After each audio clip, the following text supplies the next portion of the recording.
ನಿನ್ನೆ ರಾತ್ರಿ ಇಷ್ಟು ಹೊತ್ತಿಗೆ ಬಂಧನಕ್ಕೆ ಒಳಗಾಗಿದ್ದ ದೆಹಲಿಯ ಮುಖ್ಯಮಂತ್ರಿ, ದೇಶದ ಸ್ವಾತಂತ್ರ್ಯ ಬಂದ ನಂತರ ಪ್ರಥಮ ಬಾರಿಗೆ ಮೊದಲ ಅಧಿಕಾರದಲ್ಲಿರುವ ಮುಖ್ಯಮಂತ್ರಿ ಎಂಬ ಹೆಗ್ಗಳಿಕೆಗೆ ಅಥವಾ ಕುಖ್ಯಾತಿಗೆ ಪಾತ್ರರಾದ ಅರವಿಂದ ಕೇಜ್ರಿವಾಲ್ ಅವರನ್ನ ಅವರೆಲ್ಲರ ಪ್ರಯತ್ನದ ಫಲವಾಗಿಯೂ ಅಥವಾ ವಿಫಲವಾಗಿಯೂ ದೆಹಲಿಯ ನ್ಯಾಯಾಲಯ ಈಗ 7 ದಿನಗಳ ಇಡಿ ಕಸ್ಟಡಿಗೆ ಒಪ್ಪಿಸಿಬಿಟ್ಟಿದೆ.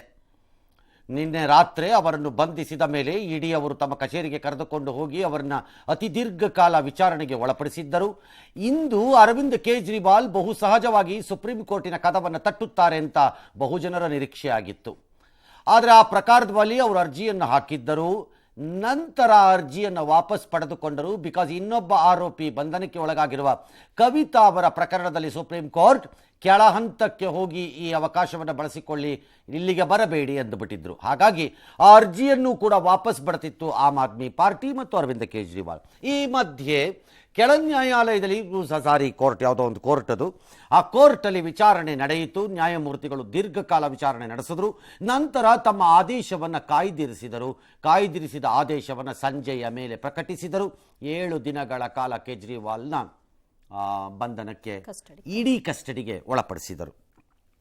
ಈ ಪ್ರಕರಣದ ವಿಚಾರಣೆ ಕೆಳ ನ್ಯಾಯಾಲಯದಲ್ಲಿ ನಡೆಯುತ್ತಿದ್ದಂತೆಯೇ ಅದಕ್ಕೆ ಒಂದು ಬಿಗ್ ಟ್ವಿಸ್ಟ್ ಅನ್ನು ಇಡಿಯೇ ಕೊಟ್ಟು ಬಿಟ್ಟಿತು. ಲಿಕ್ಕರ್ ಹಗರಣದಲ್ಲಿ ಮುಖ್ಯಮಂತ್ರಿ ಅರವಿಂದ್ ಕೇಜ್ರಿವಾಲ್ ಬರೀ ಪಾರ್ಟಿಸಿಪೆಂಟ್, ಭಾಗಿದಾರ ಅಲ್ಲ, ಅವರೇ ಕಿಂಗ್ ಪಿನ್ ಅಂತ ಹೇಳ್ತು. ಸೌತ್ ಗ್ರೂಪ್, ನಿನ್ನೆ ನಾನು ಹೇಳ್ತಾ ಇದ್ದೆ ಸೌತ್ ಲಾಬಿ ಅಂತ ಇದ್ರಲ್ಲ, ಆ ಸೌತ್ ಗ್ರೂಪ್ ಸಂಸ್ಥೆ ಮತ್ತು ಆರೋಪಿಗಳ ನಡುವೆ ಅರವಿಂದ್ ಕೇಜ್ರಿವಾಲೇ ಡೀಲ್ ಕುದುರಿಸಿ ಲಂಚ ಪಡೆದಿದ್ದಾರೆ ಅಂತ ಅವರ ಆರೋಪ ನ್ಯಾಯಾಲಯದಲ್ಲಿ. ಇದು 1, 2, 3, 4 ಕೋಟಿ ರೂಪಾಯಿಗಳಲ್ಲ, ಇದು ಸುಮಾರು 600 ಕೋಟಿ ಮೊತ್ತದ ಹಗರಣ. ಪಂಜಾಬ್ ಚುನಾವಣೆಗಾಗಿ ಈ ಹಣವನ್ನು ವಸೂಲಿ ಮಾಡಿಕೊಂಡಿದ್ದಾರೆ ಕವಿತಾ ಅವರ ಮೂಲಕ. ಕವಿತಾ ಅಂದರೆ ತೆಲಂಗಾಣದ ಮಾಜಿ ಮುಖ್ಯಮಂತ್ರಿಯವರ ಪುತ್ರಿ. ಅವರು ಈಗಾಗಲೇ ಬಂಧನಕ್ಕೆ ಒಳಗಾಗಿದ್ದಾರೆ ಇದೇ ಪ್ರಕರಣದಲ್ಲಿ. ಅವರ ಮೂಲಕ 300 ಕೋಟಿ ರೂಪಾಯಿಗಳನ್ನು ಪಡೆದಿದ್ದರು. ಆ ಪೈಕಿ ಒಂದು ಭಾಗವಾದ 45 ಕೋಟಿ ರೂಪಾಯಿಗಳನ್ನು ಗೋವೆಯ ಚುನಾವಣೆಯಲ್ಲಿ ಬಳಸಿಕೊಂಡರು. ಹವಾಲಾ ಮಾರ್ಗಗಳಲ್ಲಿ ಹಣವನ್ನು ರವಾನಿಸಿದರು. ಇದಕ್ಕೆ ನಮ್ಮ ಬಳಿ ಆಧಾರಗಳಿವೆ ಅಂತ ಇಡಿ ತನ್ನ ವಾದವನ್ನು ಬಹು ಪ್ರಬಲವಾಗಿಯೇ ಕೆಳ ನ್ಯಾಯಾಲಯದಲ್ಲಿ ಮಂಡಿಸಿತು. ಕೇಜ್ರಿವಾಲ್ ಪರವಾಗಿ ವಾದ ಮಂಡಿಸಿದ ವಕೀಲರು ನಿನ್ನೆ ಅರೆಸ್ಟ್ ಆದ ಅರವಿಂದ್ ಕೇಜ್ರಿವಾಲ್ನ ಇಂದು ಹಾಜರುಪಡಿಸಿ 10 ದಿನ ಕೇಳ್ತಾ ಇದ್ದಾರೆ. ಇದರ ಅವಶ್ಯಕತೆ ಏನಿದೆ? ಬಂಧನವೇ ಬೇಕಾ ವಿಚಾರಣೆಗೆ? ಬಂಧನವಿಲ್ಲದೆ ವಿಚಾರಣೆ ಸಾಧ್ಯವಿಲ್ಲವಾ ಅನ್ನುವ ಪ್ರಶ್ನೆಗಳನ್ನು ಎತ್ತಿದರು. ಆದರೆ ನ್ಯಾಯಾಲಯ ಎಲ್ಲವನ್ನು ಆಲಿಸಿದ ನಂತರ ತೀರ್ಮಾನವನ್ನು ಪ್ರಕಟಿಸಿತು. ಇಲ್ಲ, ಅವರನ್ನು 10 ದಿನದ ಬದಲು ಇಡಿ ಕೇಳಿದಂತೆ 7 ದಿನ ಇಡಿಯ ವಶಕ್ಕೆ ಒಪ್ಪಿಸಿಬಿಟ್ಟರು. ಇದೇ ವೇಳೆ ನಾನು ಎಲ್ಲೇ ಇದ್ದರೂ ದೇಶಕ್ಕಾಗಿ ಕೆಲಸ ಮಾಡುತ್ತೇನೆ, ದೇಶಕ್ಕಾಗಿ ನನ್ನ ಜೀವ ಮುಡಿಪು ಅಂತ ಅರವಿಂದ್ ಕೇಜ್ರಿವಾಲ್ ಹೇಳಿಕೊಂಡ್ರು. ಕೇಜ್ರಿವಾಲ್ ಅವರ ಭದ್ರತೆ ಬಗ್ಗೆ, ಅಂದರೆ ದೈಹಿಕವಾಗಿ, ಆಮ್ ಆದ್ಮಿ ಪಕ್ಷ ಆತಂಕವನ್ನು ಈಗ ವ್ಯಕ್ತಪಡಿಸಿದೆ. ದೆಹಲಿಯಲ್ಲಿ ಆಮ್ ಆದ್ಮಿ ಪಕ್ಷ ನಿರೀಕ್ಷೆಯಂತೆಯೇ ದೆಹಲಿಯ ಹಲವು ಪ್ರದೇಶಗಳಲ್ಲಿ ಹಾಗೂ ಪಂಜಾಬ್ನ ಕೆಲವು ಭಾಗಗಳಲ್ಲಿ ಆಮ್ ಆದ್ಮಿ ಪಕ್ಷ ಇವತ್ತು ಭಾರೀ ಪ್ರತಿಭಟನೆಗಳನ್ನು ನಡೆಸಿತು. ಸಚಿವರಾದ ಆಮ್ ಆದ್ಮಿ ಪಕ್ಷದ ದಿಲ್ಲಿ ಸರ್ಕಾರದಲ್ಲಿ ಆತಿಶಿ, ಸೌರಭ್ ಸೇರಿ ಹಲವರನ್ನು ಪೊಲೀಸರು ಈ ಪ್ರತಿಭಟನೆ ನಡೆದಾಗ ವಶಕ್ಕೆ ಪಡ್ಕೊಂಡ್ರು. ಕೇಜ್ರಿವಾಲ್ ಕುಟುಂಬಸ್ಥರನ್ನು ಗೃಹ ಬಂಧನದಲ್ಲಿ ಇರಿಸಲಾಗಿದೆ ಎಂಬ ಆರೋಪ ಆಪ್ದು. ಈ ಮಧ್ಯೆ ಕವಿತಾ ಅವರು ಸುಪ್ರೀಂ ಕೋರ್ಟ್ ಹಿನ್ನಡೆ ಆಗಿದ್ದರಿಂದ ಈಗ ಕೆಳಗಡೆ ಕೋರ್ಟ್ಗೆ ಹೋಗಿದ್ದಾರೆ. संदेश सर, मेरा जीवन देश के लिए समर्पित है और चाहे अंदर हूं या बाहर देश के लिए काम करना है.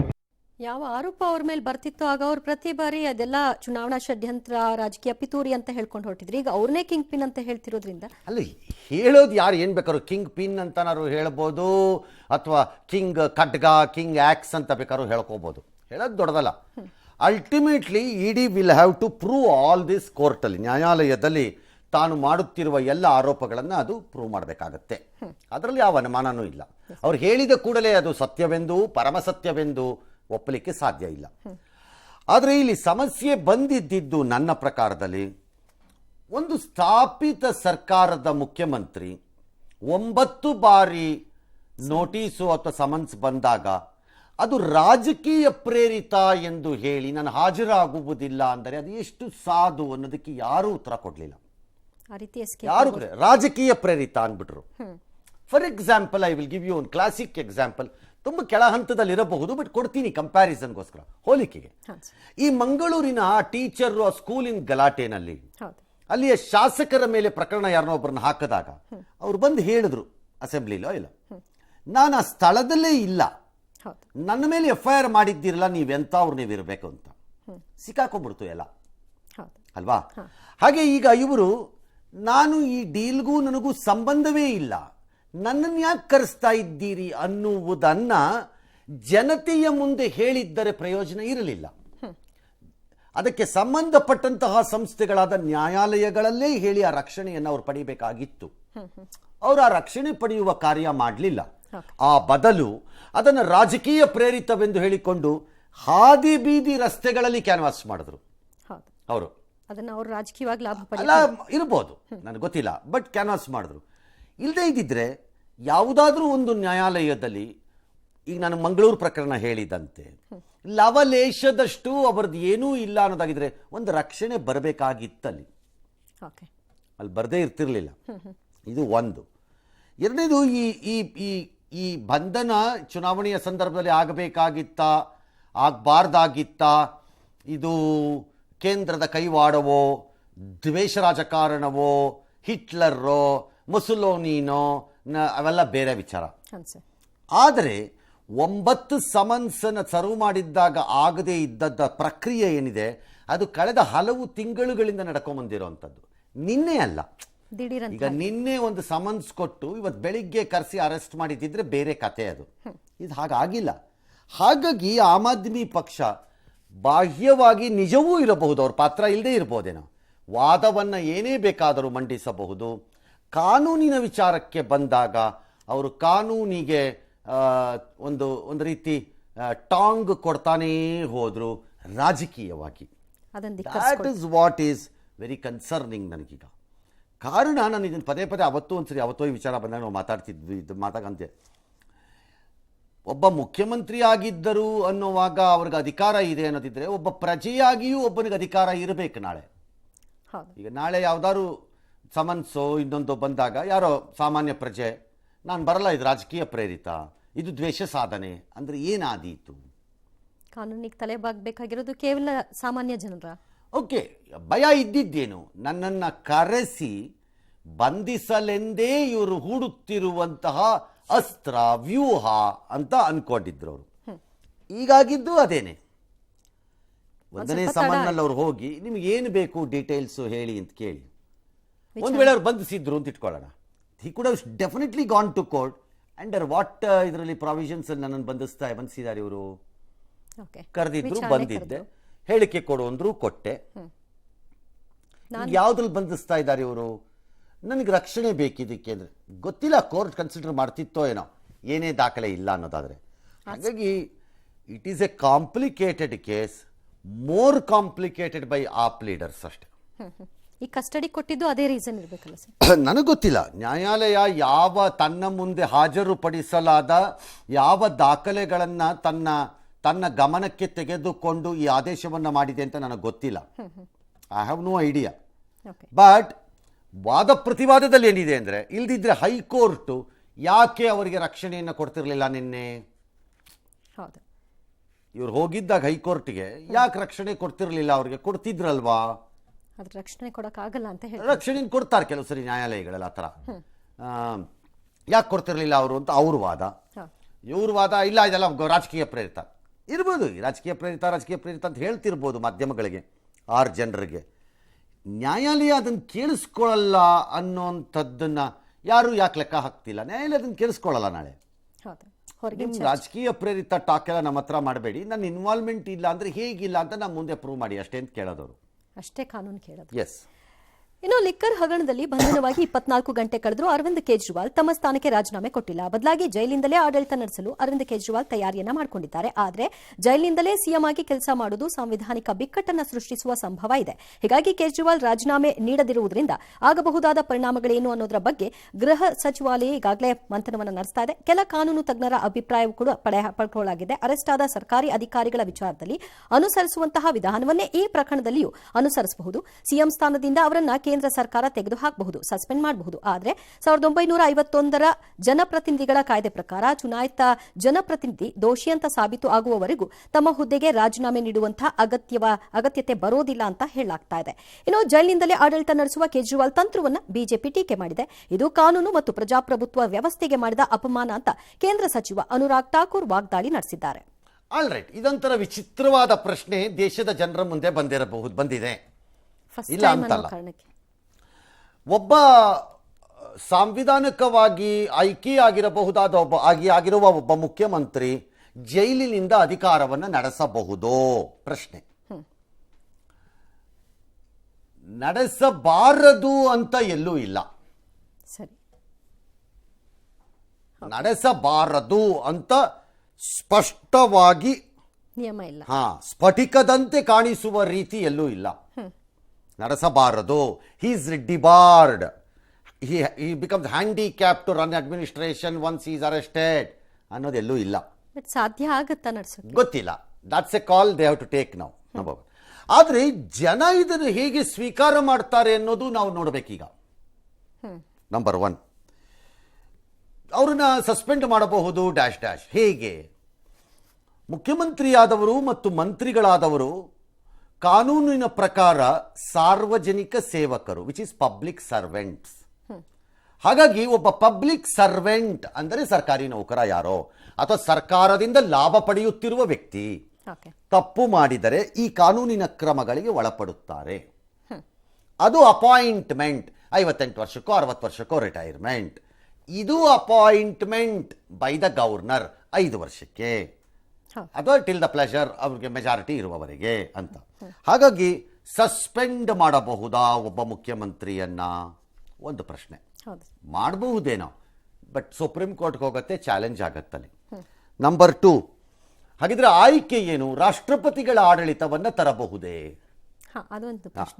ಇದು ಆಡಳಿತ ವ್ಯವಸ್ಥೆ ಕುಸಿದು ಹೋಗಿದೆ ಅಂತ ಹೇಳಿ ರಾಷ್ಟ್ರಪತಿ ಆಡಳಿತವನ್ನ ತರಬಹುದೇ ಪ್ರಶ್ನೆ. ಆಗ ಎಗೈನ್ ನೀವ್ಯಾರದಂತರಕ್ಕೆ ರಾಷ್ಟ್ರಪತಿ ಆಡಳಿತ ಸರ್ಕಾರ ವಜಾ ಮಾಡಲಿಕ್ಕೆ ಅನ್ನುವ ಪ್ರಶ್ನೆ ಮತ್ತೆ ನ್ಯಾಯಾಲಯ ಮುಂದಕ್ಕೆ ಹೋಗುತ್ತೆ. It will go to supreme ಕೋರ್ಟೇ. ಕಾರಣ ಇಲ್ಲಿ ಹೇಳುತ್ತಿರುವುದೆಲ್ಲ ಹಿಂದೆ ಉದ್ಭವವಾಗದ ಸಾಂವಿಧಾನಿಕ ಪ್ರಶ್ನೆಗಳು. ಹಾಗಾದರೆ ಹಿಂದೆ ಬೇರೆ ಯಾವುದೇ ಜಾಗದಿಂದ ಕುಳಿತು ಇಂತಹ ಅಧಿಕಾರಗಳನ್ನು ನಡೆಸಿರುವುದು ಇಲ್ಲವೇ ಇಲ್ಲವೋ? ಆಸ್ಪತ್ರೆಯಿಂದ ಅಧಿಕಾರವನ್ನು ನಡೆಸಿರುವ ಪ್ರಕರಣಗಳಿವೆ. ಅನಾರೋಗ್ಯಕ್ಕೆ ತುತ್ತಾಗಿ ದೀರ್ಘಕಾಲ ಮಂಚದಲ್ಲಿ ಯಾವ ರೀತಿ ಮಲಗಿದ್ದರೋ ಗೊತ್ತಿಲ್ಲ, ಮಲಗಿದ್ದಲ್ಲಿಂದಲೇ ಅಧಿಕಾರವನ್ನು ನಡೆಸಿರುವ ಉದಾಹರಣೆಗಳಿವೆ. ಅದು ಆಸ್ಪತ್ರೆ ಅಥವಾ ಅನಾರೋಗ್ಯ, ಇದು ಜೈಲು. ಒಂದು ಆರೋಪ ಹೊತ್ತು ಹೋಗ್ತಾರೆ. ಹಂಗಿದೆ. ಕೊನೆಯದು ಜೈಲಿನಿಂದ ಸ್ಪರ್ಧೆ ಮಾಡಿರುವುದು ಇದೆ. ಚುನಾವಣೆಗೆ ಸ್ಪರ್ಧೆ ಮಾಡಿರುವುದು ಇದೆ. ಫಾರ್ ಎಕ್ಸಾಂಪಲ್, ಕರ್ನಾಟಕದವರೇ ಆಗಿದ್ದ ಜಾರ್ಜ್ ಫರ್ನಾಂಡಿಸ್ ಸ್ಪರ್ಧೆ ಮಾಡಿದ್ರು ಜೈಲಿಂದಾನೇ. ಅವರು ಜೈಲಿನ ಕಾರಾಗೃಹದಲ್ಲಿ ಕಂಬಿಗಳ ಹಿಂದೆ ಹೀಗೆ ನಿಂತಿರುವುದೇ ಅವರ ಪೋಸ್ಟರ್ ಕ್ಯಾಂಪೇನ್ ಆಗಿತ್ತು ಜಾರ್ಜ್ದು. ಹಾಗಾಗಿ ಜೈಲಿನಿಂದ ಆಯ್ಕೆಯಾಗಿರುವುದು ಇದೆ. ಆಗ ಜೈಲಿನಿಂದ ಆಯ್ಕೆಯಾಗಬಹುದು ಎಂದರೆ ಜೈಲಿನಿಂದ ಆಡಳಿತ ನಡೆಸಬಾರದು ಅಂತ ಎಲ್ಲಿದೆ ಅಂತ ಯಾರು ಒಬ್ರು ಕೇಳಬಹುದು. ಗೊತ್ತಿಲ್ಲ. ಈ ಎಲ್ಲ ಪ್ರಶ್ನೆಗಳು ನಾವು ಹೊಸದಾಗಿ ಹುಟ್ಟಿ ಹಾಕಿಕೊಂಡಿರುವ ಗೋಜಲುಗಳು. ಅದಕ್ಕೆ ಹೊಸದಾಗಿಯೇ ಉತ್ತರಗಳನ್ನು ಕಂಡುಹಿಡಿಯಬೇಕಾಗತ್ತೆ. ಅದು ಏನೇ ತೀರ್ಮಾನ ಇಲ್ಲಿ ಆದರೂ ಅದು ಅಂತಿಮವಾಗಿ ಸುಪ್ರೀಂ ಕೋರ್ಟ್ಗೆ ಹೋಗುತ್ತೆ. ಆಮ್ ಆದ್ಮಿ ಪಕ್ಷ ತಾತ್ಕಾಲಿಕವಾಗಿ ಒಬ್ಬ ಮುಖ್ಯಮಂತ್ರಿಯನ್ನ ಬೇಕಾದ್ರೆ ಆಯ್ಕೆ ಮಾಡ್ಕೋಬಹುದು. ಹೇಗೆ? ಜಯಲಲಿತಾ ಜೈಲಿಗೆ ಬಂದಾಗ 2 ಬಾರಿಯೂ ಪನ್ನೀರ್ ಸೆಲ್ವಂ ಅನ್ನೋರನ್ನ ಕೂರಿಸಿದ್ರು. ಅಲ್ಲಿ ಕೂರಿಸಿದ್ರು, ಅವರು ತಾತ್ಕಾಲಿಕವಾಗಿ ಕೂರಿಸಿದ್ರು. ಅವರು ಒಂದು ಕುರ್ಚಿಯನ್ನ, ಮೇಡಮ್ ಕೂತ್ಕೋತಿದ್ದ ಕುರ್ಚಿಯನ್ನ ಪಕ್ಕಕ್ಕಿಟ್ಟು ಹೊಸ ಕುರ್ಚಿನೇ ಹಾಕೊಂಡು ಕೂತಿದ್ರು, ರಿಸ್ಕ್ ಬೇಡ ಅಂತ. ಹಾಗಾಗಿ ಈಗ ಇಲ್ಲೂ ಒಂದು ತಾತ್ಕಾಲಿಕ CM ಅನ್ನು ಬೇಕಾದ್ರೆ ಮಾಡ್ಕೋಬಹುದು. ಅದಕ್ಕೆ ಅವಕಾಶ ಇದೆ. ಏನಾಗತ್ತೋ ಗೊತ್ತಿಲ್ಲ. ಅದು ನಡೆದಂತೆ ನಾವೇ ಕೂಡ ಸಿನಿಮಾ ನೋಡೋಣ. ಈ ಬಂಧನಕ್ಕೆ ವಿಪಕ್ಷಗಳಿಂದ ಭಾರೀ ಆಕ್ರೋಶ ವ್ಯಕ್ತವಾಗಿದೆ, ಬಹು ಸಹಜವಾಗಿ ಮತ್ತು ನಿರೀಕ್ಷಿತ. ಭಯಭೀತ ಸರ್ವಾಧಿಕಾರಿಯೊಬ್ಬ ಪ್ರಜಾಪ್ರಭುತ್ವ ವ್ಯವಸ್ಥೆಯನ್ನ ಕೊಲ್ಲುತ್ತಿರುವ ಪರಿ ಇದು ಅಂತ ರಾಹುಲ್ ಗಾಂಧಿ. ಪ್ರಧಾನಿ ಮೋದಿ ಸೋಲಿನ ಭಯದಲ್ಲಿ ವಿಪಕ್ಷಗಳನ್ನು ಅಡ್ಡದಾರಿಯಲ್ಲಿ ಹತ್ತಿಕ್ಕುತ್ತಿದ್ದಾರೆ, ದುರ್ಬಲಗೊಳಿಸ್ತಾ ಇದ್ದಾರೆ, ವಿಪಕ್ಷ ನಾಯಕರನ್ನ ಬಂಧಿಸ್ತಿದ್ದಾರೆ ಎಂದು ಎಐಸಿಸಿ ಅಧ್ಯಕ್ಷ ಖರ್ಗೆ ಅವರು.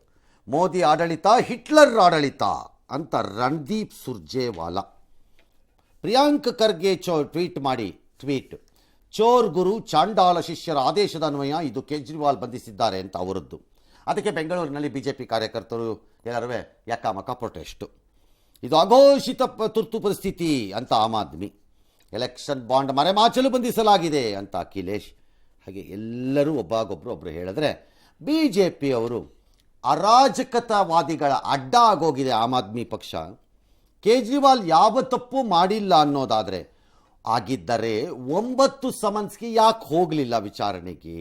ನಮ್ದು ಯಾವ ಪಾತ್ರನೂ ಇಲ್ಲ, ನ್ಯಾಯಾಲಯ ಹೇಳಿದೆ ಮಾಡಿದ್ದಾರೆ ಅಷ್ಟೇ ಅಂತ ಅವರು ವಾದ. ಕೇಜ್ರಿವಾಲ್ ಅವರಿಗೆ 9 ಸರ್ತಿ ಸಮನ್ಸ್ ಕೊಟ್ಟಿತ್ತು.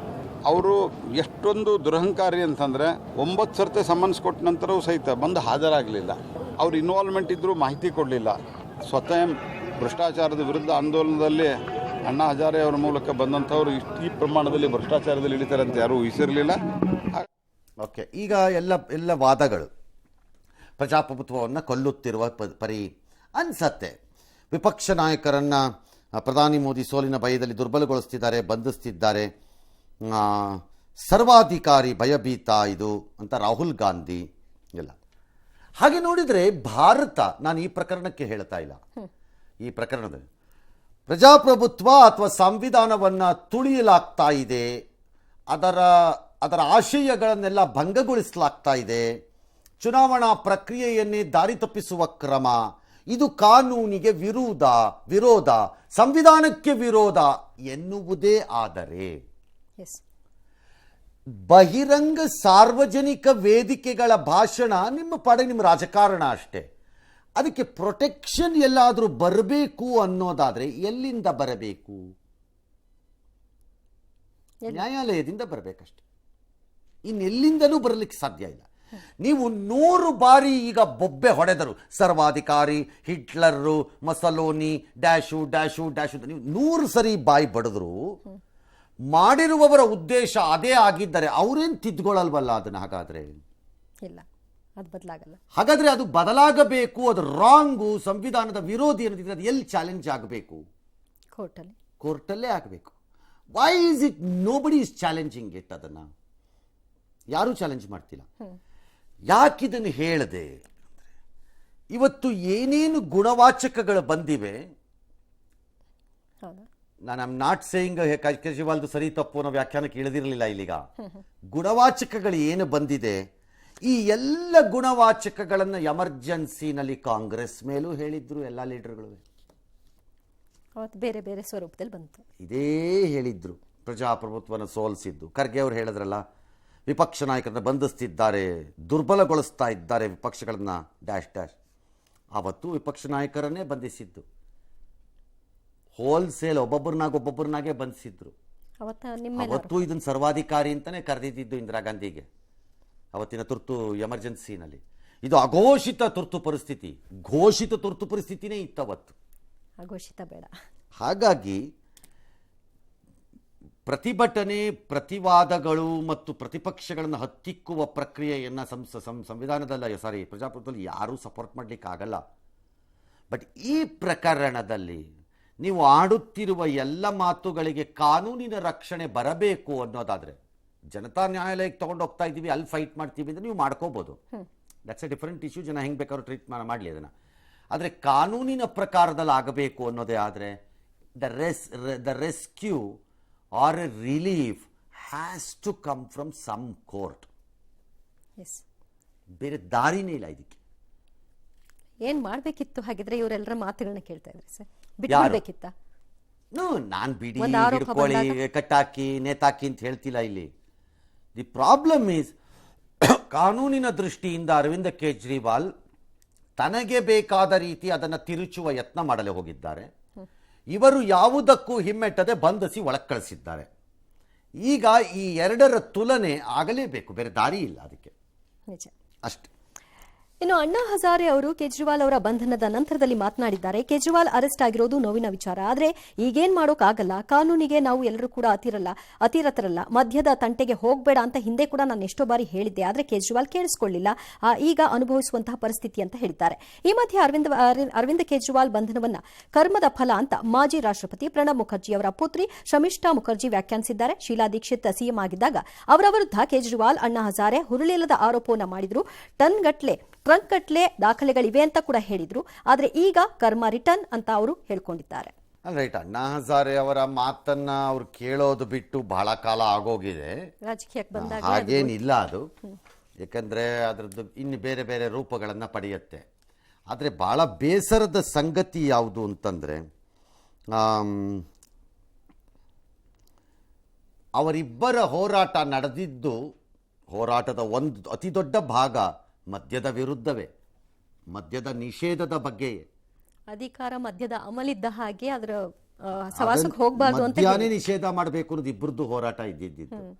ಅದೇ ಕೇಜ್ರಿವಾಲ್ ಮದ್ಯದ ನೀತಿಗೋಸ್ಕರ ಹೋಗ್ಬಿಟ್ಟು ಸಿಗಾಕೋತಾರೆ ಅಂತಂದ್ರೆ ಸ್ವಲ್ಪ ಆಶ್ಚರ್ಯ ಆಗತ್ತದು. ಒಂದು. ಎರಡನೇದು, ಈ ಶರ್ಮಿಷ್ಠಾ ಮುಖರ್ಜಿ ಹೇಳಿದಾರಲ್ಲ, ಶೀಲಾ ದೀಕ್ಷಿತ್ ಆಗಿದ್ದಾಗ ಟನ್ ಗಟ್ಲೆ ಕೊಡ್ತೀವಿ ಅಂತಿದ್ರು, ಒಂದೇ ಒಂದು ಪೇಪರ್ ಇಡ್ಲಿಲ್ಲ ಇವ್ರುಗಳು ಅಂತ. ಬಹಳ ವಿಚಿತ್ರ ಅಂದರೆ, ಅವರ ಪುತ್ರ ಶೀಲಾ ದೀಕ್ಷಿತ್ ಅವರ ಪುತ್ರ ಕಾಂಗ್ರೆಸ್ ನಾಯಕ ದಿಲ್ಲಿನಲ್ಲಿ ಇವತ್ತು ಮಾರ್ನಿಂಗ್ ನಾನು ಬೆಳಗ್ಗೆ ನೋಡ್ತಾ ಇದ್ದೆ, he was defending Kejriwal R the arrest, oppose ಮಾಡಿ ಕಾಂಗ್ರೆಸ್ ಪರವಾಗಿ ಮಾತಾಡ್ತಾ ಇದ್ರು. ಇವತ್ತು ಅವ್ರದೇ ಅವ್ರಿಗೆ ಅವ್ರ ತಾಯಿ ಜ್ಞಾಪಕ ಬಂದ್ರೋ ಇಲ್ವೋ ನನಗೆ ಗೊತ್ತಿಲ್ಲ.